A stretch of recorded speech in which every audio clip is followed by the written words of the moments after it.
حصل لي حرفيا. على طول ورقة بقى هو اصطفى هاد من المواقف المحرجة تبع كل يوم يعني.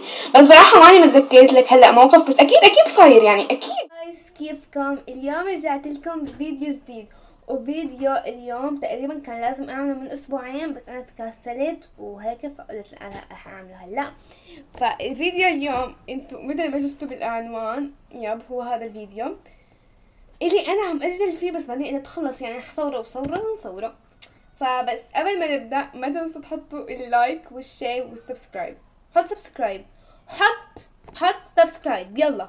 يعني يعني ما بيكفي انكم كاتبين لي اسئله محرجه كمان ما بدكم تحطوا سبسكرايب.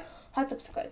اوكي تفاعلت شوي انا يعني، بس اوكي ماشي. بس يعني مثل ما شفتوا وقلت لكم انه الفيديو اسئلتكم المحرجه، طبعا هن بس 5 اسئله اللي انا حقولهم.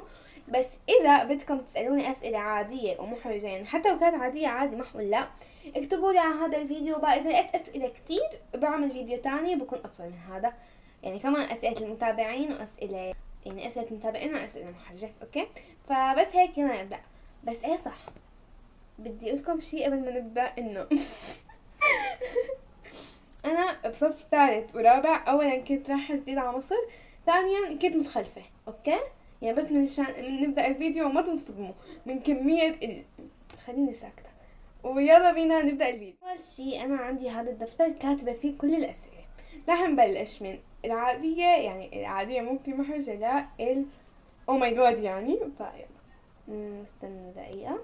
اوكي اول سؤال من بنوته، هي ما كاتبه اسمها بس تقريبا هي فان زي انا ودين.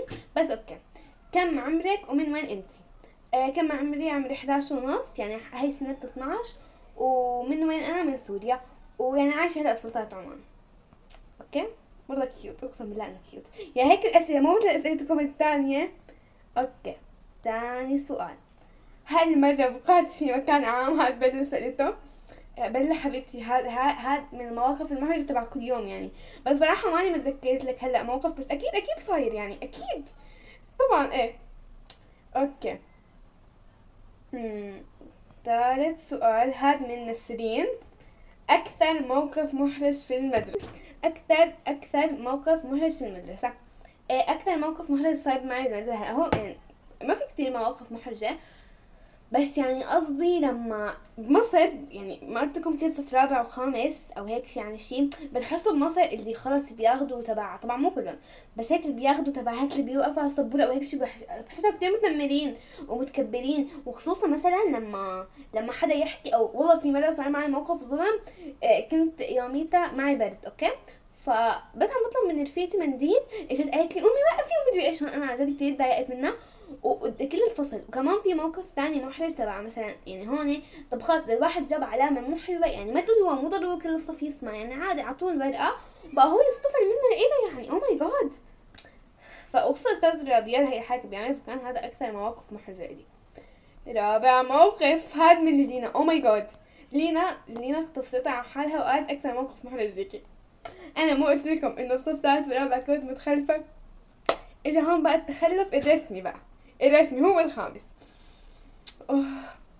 في مرة طبعا انا مسجلة معهد سوري والمدرسة المصرية بس بروح بقدم امتحانات، وهذا الموقف صار بصف ثالث يعني لسه هلا جديد كنا رايحين على مصر. كنت طبعا المدرسة السورية هي مثل المعهد مثل البيت عاملينه، يعني فيها كان 4 غرف، لو حضانة واول ثاني ثالث اوكي بس. وبقى المسائي بكون رابع وخامس وثالث تمام.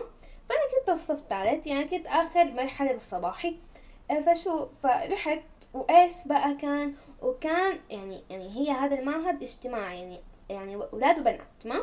فكنت قاعدة في الفصل عادي، وبس بدي لكم شيء، الحمام كان كتير صغير يعني ما كان فيه غير واحد للبنات والولاد. ما بعرف شلون هي عملوها يعني حرفيا ما بعرف هي شلون عملوها بس اوكي. فشو صار، فانا كنت فايت على الحمام استأذنت من انسة ورحت. فالحمام المشكلة ما كان فيه قفل يعني بس بتسكريه وخلاص، وانا كمان كنت خاف قفل يعني حتى لو ما كان فيه قفل كنت محقفله لانه كنت خاف. ولد من الصف الثاني فتح علي الباب، طبعا هو عم يفتحه. اخر شيء انا عيطت قلت اطلع بدنا ومدري شو. حتى تقريبا اكثر موقف محرج بحياتي حصل لي حرفيا. قلت له اطلع برا، والمشكله الولد ابيض وكان صف ثاني صاير خدوده حمر وانا صاير خدوده حمر، وانا عن جد جبت له عيد يوميتها. بس الحمد لله يعني لسه كان عم يفتح الباب حصل خير. تمام. اخر موقف اللي هو حرفيا القاضي هذا من رهف، ان شاء الله يا رهف تشوفي هالفيديو. يا قلبي. الجواب هو لا. هي كانت الاسئله المحرجه، وبتمنى ما تتكرر، انه انا عن جد تقريبا صار خدود حمر انا عم صورت فيديو.